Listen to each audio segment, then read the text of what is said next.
this week's 172nd Air Wing video. On this channel, I do video reviews of the 172nd scale aircraft models in my collection, and I offer an insight into the history behind what the models represent, because behind every military airplane is a human story. There's a human story of growth, there's a story of service, there's a story of sacrifice, and there's a story of duty. And I know this from experience as a U.S. Air Force veteran. So this is my way of bringing these stories to life, and hopefully some of you out there that are now more knowledgeable about the models out there for sale might understand a little bit about the purpose behind what these things did when their real-life equivalents served in the combat arena. So on that note, we have here something rather special, and those of you who have been a long-time subscribers to my channel, I'll take a moment and offer my thanks to you folks out there. I've seen this before, and I'm bringing it back because May marks a special month. It's the month that the F-4 Phantom II first took to the air. In 1958, the U.S. Navy designated F-4H-1 took to the skies, and this product of the McDonnell Douglas Aircraft Corporation would go on to serve in multiple uniformed and aerial branches of the world, not just the United States as originally built, but it would go on to serve in the air arms of Egypt, Iran, Israel, North Korea. It will go on to serve in South Korea, Japan, and is still in active duty service to this very minute in the year 2023, over 60 years after initial introduction. As I publish this video, the F-4 Phantom II is once again in frontline service with Turkey, South Korea, and Greece. So it really says something about the nature and design aspects of an airplane, that a design which was drafted and published and built when Dwight Eisenhower was still president of the United States is still in service to this day in a modern era of iPhones, the internet, TikTok, and the F-35 stealth fighter.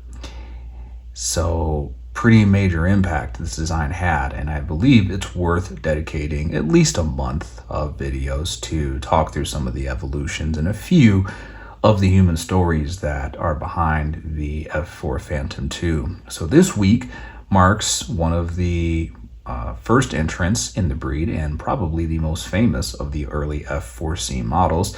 This one is in U.S. Air Force colors, out of the 433rd Tactical Fighter Squadron, the 8th Tactical Fighter Wing in Ubon Royal Thai Air Force Base, Thailand.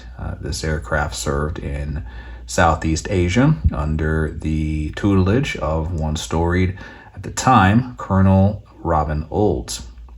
Colonel Olds, at the time, once again, his rank, he'd eventually promote to Brigadier General later on, as a storied character in Air Force circles, and honestly, I could probably do an hour-long video talking about what he means to the Air Force by itself. You see, men who gain the rank, as he did, of wing commander, generally are not keen on doing things that risk their careers. People who have spent that much time in the military, generally, they don't necessarily put the best interests of the people under their charge first. Many of the people who become wing commanders, especially in the modern Air Force, but it was probably the case in the 60s as well, based off of the memoirs of people like Ed Rasmus and others, wing commanders were always obsessed with promoting, with getting the next rank, and colonels and high-time officers of that nature generally deferred to the political interests of the people above them. And unfortunately, this tended to have a habit of coming at the expense of the lives of the people under their charge. And so it was that In September 1967, Colonel Robin Olds, through a little bit of legerdemain after his time in Royal Air Force Bentwaters flying the F-101C Voodoo, which is a tale I will certainly get to in a later video once somebody releases an F-101C, hint, hint, because that's certainly a tale worth sharing. After Olds engineered a series of events to demote himself to colonel, after potential selection to general in the late 1960s, he was assigned to the 8th Tactical Fighter Wing in Thailand, a unit which had serious morale problems. There were issues with North Vietnamese MiGs, and the practical fact of the matter was, to make a very long and intricate story short, the U.S. Air Force was simply not accustomed to flying and fighting with their F-4Cs against the more nimble and more agile MiG-19s and MiG-17s and MiG-21s of the North Vietnamese Air Force.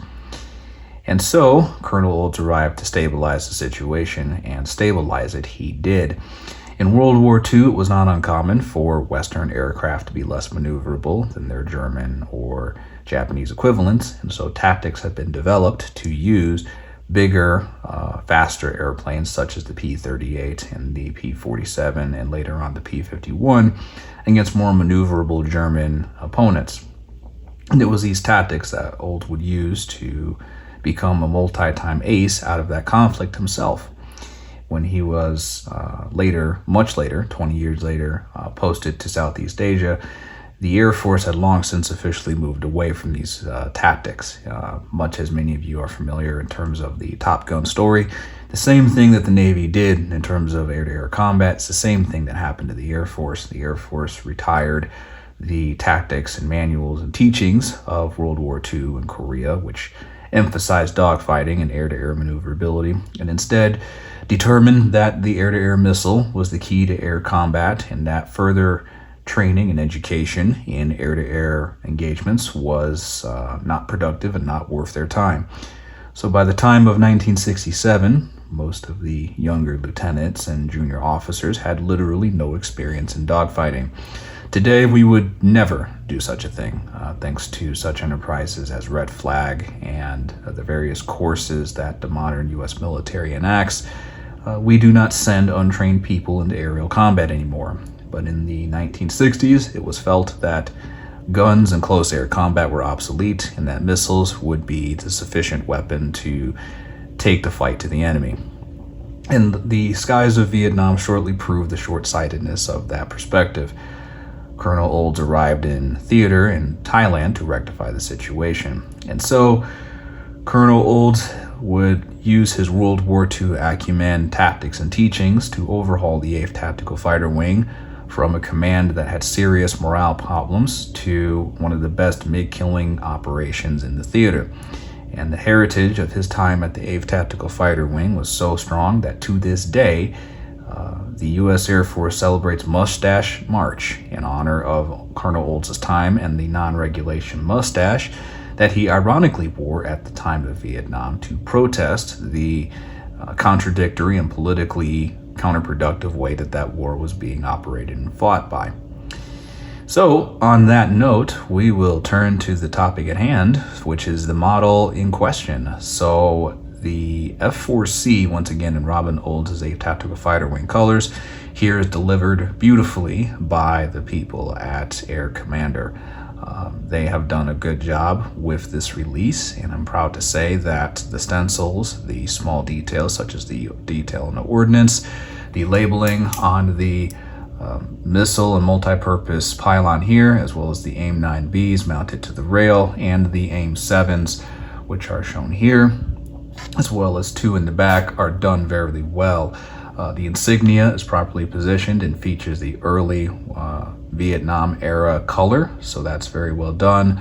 The tail flash with the unit markings as well as the aircraft fiscal year serial number are all done very crisply. There's no washed out insignia or mushy details with any of the labels on the fuselage as well as the stenciling. We have the 433rd Satan Angels insignia on the nose, as well as the delightful SCAT 27 insignia on the side.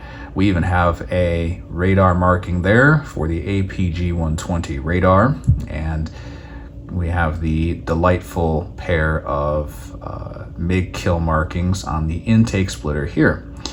Now, funny fact about the SCAT 27 logo here. Some of you who are familiar with Robin Olds' publications will doubtlessly know this story, but for those who aren't, Robin Olds had a friend in flight school who he was training with in the lead up to World War II.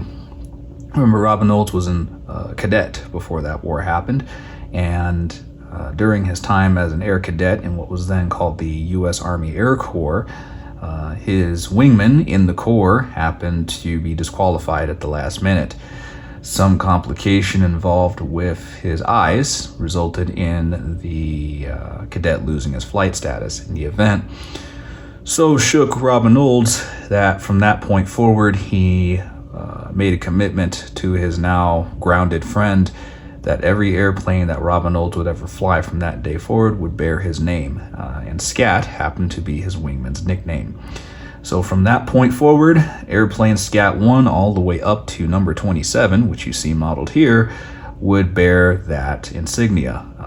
And I don't know if there's anyone who's ever been brave enough or dedicated enough to put together a comprehensive list of every airplane that Robin Olds flew, which had the SCAT name on the side. But suffice it to say, by number 27, that's a fairly long list of distinguished aircraft, among them a P-38, P-51 Mustang, and many, many, many others. So if you've ever wondered why it is that Robin Olds' airplanes have the SCAT insignia, or if you ever see this airplane at the National Museum of the Air Force at Dayton, Ohio, and you're wondering what the SCAT 27 is, there you go. It's the 27th iteration of Robin Olds' frontline aircraft. So indeed, Air Commander has rendered that rather well. We have the rescue and canopy access port here, and even the steps right here, which retract inward when the air crew climb up to go into the aircraft, are modeled really well. They're not too deep and they're not too prominent either. So as far as features go, what you get with the Air Commander setup is a pair of fuel tanks. You get two, one for the wings, and then two centerline tanks that go right here. I have not attached them on this model, but you could put two fuel tanks. You get two centerline fuel tanks because one of them has a pass-through in the event you want to use the included stand with the model, which I have not done here because I find that the router style setup here offers a bit better options for shooting the footage for these videos. So if you ever wondered why all of the models in my setups all use the similar 3 setup here, that's why.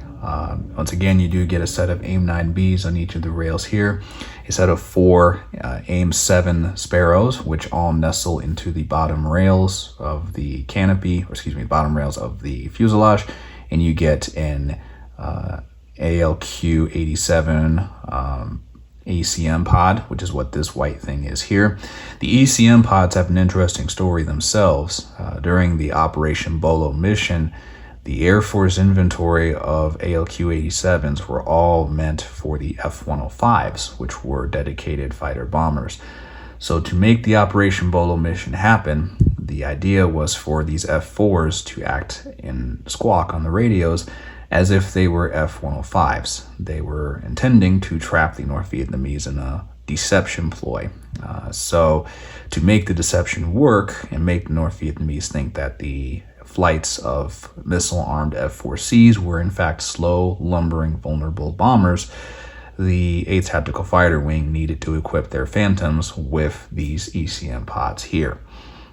These ECM pods were not designed to be used with the F-4 Phantom or wiring, and the maintainers of the 8th Tactical Fighter Wing literally worked around the clock overnight to take the Air Force stockpile of ALQ-87 ECM pods, once again modeled here, attach them to the F-4s, wire them so that they functioned, and do it all before the flights took off first thing on January 2nd. A very heroic effort on the part of the 8th Tactical Fighter Wing maintainers, without which you don't have an operational fighter squadron. So to make the wiring work, initially these ECM pods had to be wired on the wingtip rails, or excuse me, the wing rails here. So they could not be wired on the Sparrow stations because that integration hadn't happened yet. So what they had to do was take these 100-pound ECM pods and attach them to the outboard rails like here. And this created a very lopsided takeoff situation, because those of you who are aviators or work around aviation know that balancing the weight of an airplane is rather critical. If you get the recipe wrong, you're setting yourself up for a crash. And these F4s not only had to take off with full fuel, they also had to take off with an asymmetric load, because you had an 800 something gallon fuel tank of this nature and size on one side of the aircraft, and on the other side you had a 100-pound ALQ-87 pod, which weighed and had the characteristics of a mere little AIM-9. So to say that you had a lopsided takeoff situation was an understatement, and Colonel Olds himself wrote in his memoirs that the takeoff was one of the hairiest that he had ever experienced, which would make sense because you have an extra 1,000-odd pounds of weight on one side of the airplane versus the other. This became a non-issue once the fight started over North Vietnamese airspace, because the asymmetric fuel tank was jettisoned. Once that was jettisoned, the weight and balance problem was cured, and the F4s could then maneuver and fly as needed to effect their kills, two of which are presented once again on the splitter here. Now this iteration, as Air Commander has done it, is after, of course, the days of Operation Bolo. So the configuration here is what you would see of an F-4C later in 1967 or early 1968, when the Air Force did integrate wiring for the ECM pod in the front. So if you want to display this with 4 Sparrows, you can put 4 Sparrows, 2 on the front, 2 in the back, or as I've done, the ECM pod in the front right station here, and the other 3 taken up by the AIM-7s. On the subject of the AIM-7s, Air Commander has modeled this rather well, because you can't tell, but the AIM-7s here actually have realistically molded stations. So on the actual aircraft, there are slots built into the bottom of the airplane where the missile's fins, which you see here, fit into. And then the missile just goes up into the fuselage. It's nice and tucked and aerodynamic, right? Well, on the Hobbymaster equivalent, there isn't a place to put the upper fin, because there's 4, of course, on each side, 1 here, 1 there, 1 on the other side, and then 1 on top. So on the Hobbymaster one, they just cut off the top fin, and then you just slot it in, which works, because you don't actually see the upper fin once it's in the fuselage.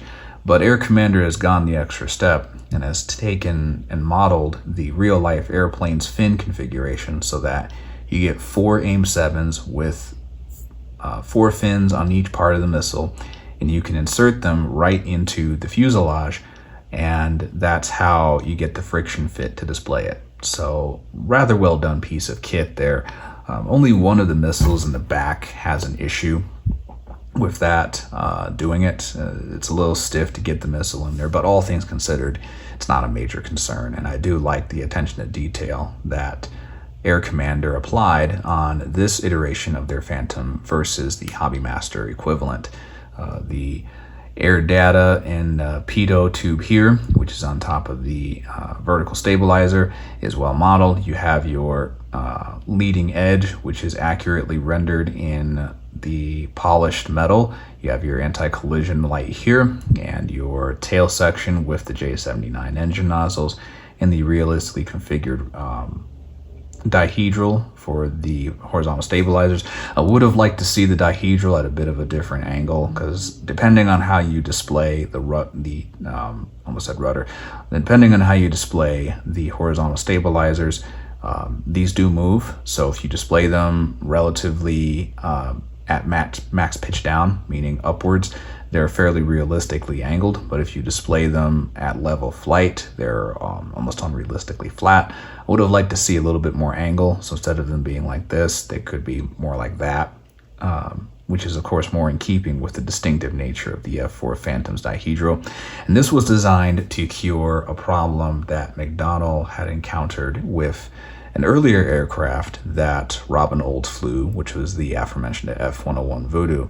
That aircraft had its horizontal stabilizers at the very top of the fin, which was done back in the 50s because that offered the greatest option for maneuvering the airplane in pitch, meaning the ability to move the nose up or down like so. Like if this pen is the airplane and we move it like this, having the horizontal stabilizer in the back was a great way to engineer greater pitch capability in the aircraft.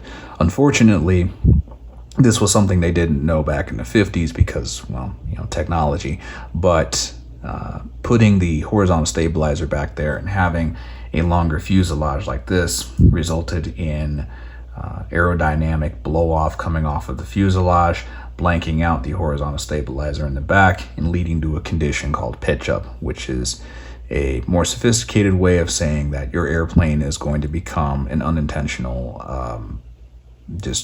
drifting object in the sky, because if you pitch the nose up too much, you blank airflow to the horizontal stabilizer, the airplane immediately executes an uncontrollable Cobra maneuver and you go into a spin.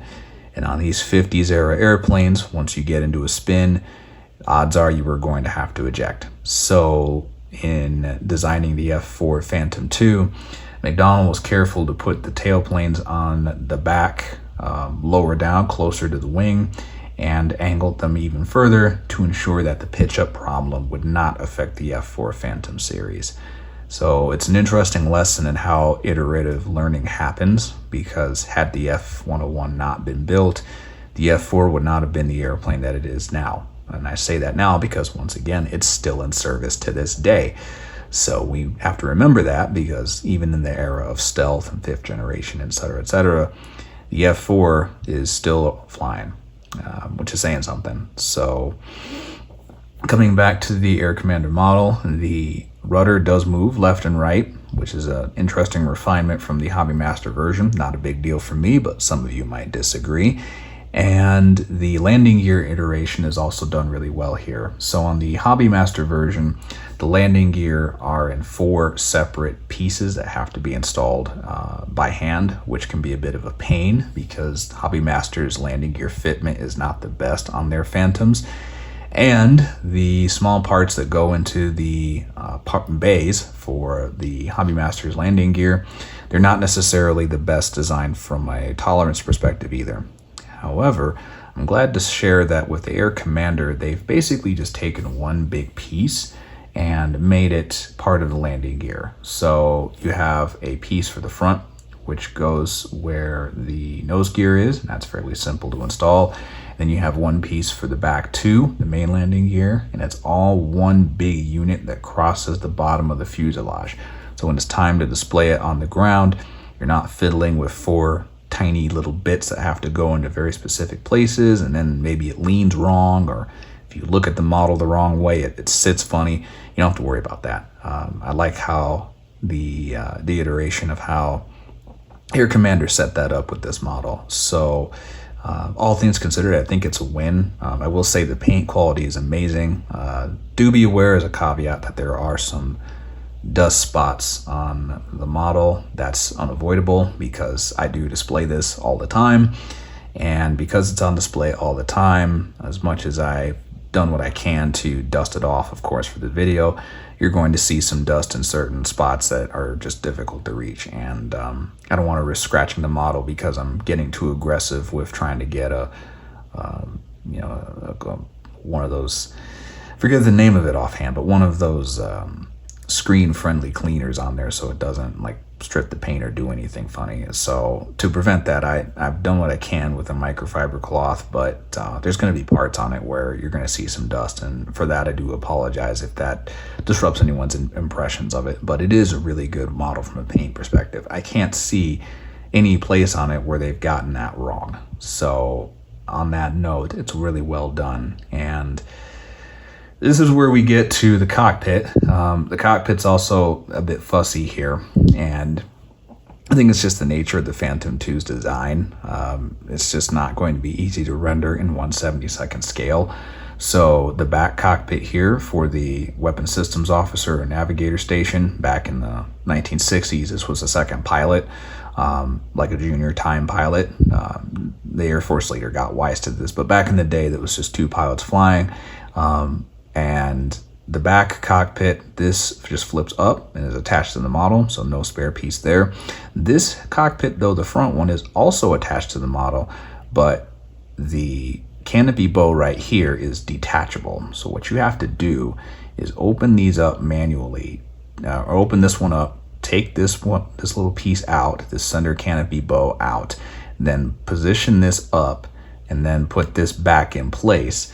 And it's a bit of a tricky dance to do it. I'm not even gonna dare try it on camera. It's too wonky to attempt, but it's fussy, it's weird. You gotta learn your way around it. You gotta be gentle, because unlike Hobby Master, you only get one set of parts with it, and that's what comes here. So because these cockpits are attached to the model and the center bow is removable, in theory, you don't need any other spare parts or secondary pieces like Hobby Master, who models the canopy bow and the canopy as one unit. So what you do is the back piece comes up and down. The front one, you just pop off. You take a second piece that has it either in the down position like you see here for flight, or an up position for on the ground, and you just pop it in place, and then that's it. So I think the Hobby Master iteration is a little bit better with how they did that, because it's a lot less fussy, but that's something that you as the individual collector can, of course, decide which setup you prefer. And on that note, we come to the drawbacks. And the big drawback of this model is going to be availability, full stop. I looked on eBay in preparation for this video to see what kind of pricing we were looking at with these, because I bought this 2 years ago from a local to me retailer at retail price, which I think was $154, $155 2 years back. I've looked online at what they're selling for now, and there is one person offering $360, and then with shipping, it's like $380 or some insanely high number. And no disrespect to that seller, but this is not worth almost $400. It's not even worth $200, honestly, which is hard because, for obvious reasons, Colonel Olds' legacy does leave a mark, and people are going to recognize that, even folks who are not necessarily die-cast collectors.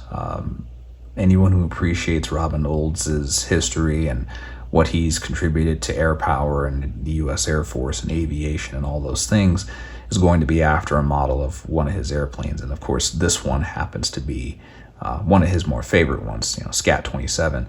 So it was destined to be popular from the word go. This is basically like the Air Force version of Maverick's F-14 from Top Gun. The moment it rolled out the factory, it was pretty much sold. And I knew when this was on pre-order that I needed to get my name on the list back in the day, or else. And unfortunately, we are now in the or else stage. If you want to get one of these now, it's going to cost you a lot of money unless you know somebody who can sell it to you at a reasonable price, or you come across it at an estate sale or a retailer who isn't paying attention to modern prices. And that's the only drawback with something like this. Whenever these kind of models come out, you basically have to drop what you're doing, rearrange your order plan, and buy it immediately, or you're going to be looking at paying hideously high prices on the secondary market when the initial batch sells out. So unfortunately, those of you who watch this video and really want to get one are kind of out of luck until Air Commander decides to do a reissue, or, and I suspect this may be how it goes, Hobby Master comes out with their own version in the coming months. We'll see. I haven't seen anything that says that they will, but one never knows. All I can say is this is one of the reasons why I try to prioritize doing video reviews in close proximity to when a model arrives at my door, because it doesn't to me, it's an unfulfilling experience to offer a model review and then only for my fans to look it up online and, oh, hey, yeah, it's unobtainium. You can't get it. Or you can get it, but it's at an inflated price. That's just not experience I like to deliver. In this case, I'm doing this review because it's the month of May and we're celebrating the Phantoms. So can't really tell that story from the beginning without starting with Colonel Olds and Scat 27, but just be aware, getting a hold of one of these models is going to be a ruinously expensive deal, to the point where, depending on where you live and where you're watching this from, it might be cheaper for you to see the real thing, which, as I say this, is parked securely at Wright-Patterson Air Force Base in Ohio at the National Museum of the United States Air Force. So thankfully, this is one of those instances where if the 1/72nd scale model is unobtainium for you, you can see the real thing parked and under the lights at your leisure if you can make your way to Dayton, Ohio. So if you're a fan of air power and aviation in my channel, odds are you probably got plans on going to Dayton, Ohio anyway. But just be aware too that if you don't have the cash for the real deal, and I completely understand why you wouldn't, if you don't have the cash for this model, which I'd understand why, because right now it's very expensive, you can certainly make your way to Dayton, Ohio and see the real thing, and it's really cool. So that's why we have museums, to keep that history and that important heritage alive in times of change and in times of strife and in times of conflict. It's helpful and useful to refocus on what matters. And that is the enduring lesson that Robin Olds brings from his time leading the 8th Tactical Fighter Wing, flying the Scat 27 F-4C. So those of you who are subscribers, I once again extend my thanks. To those of you who are not, I would humbly ask that you consider it.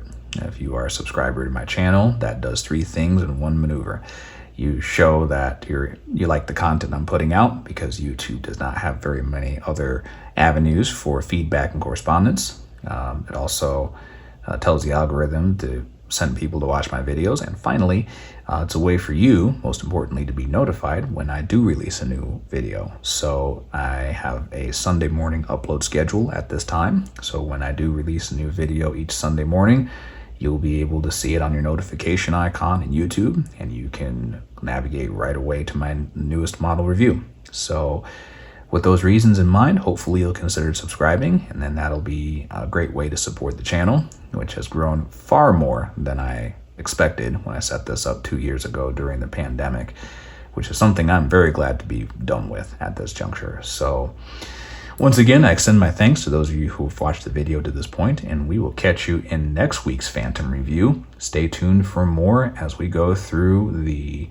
month of May and celebrate the illustrious McDonnell Douglas Phantom II.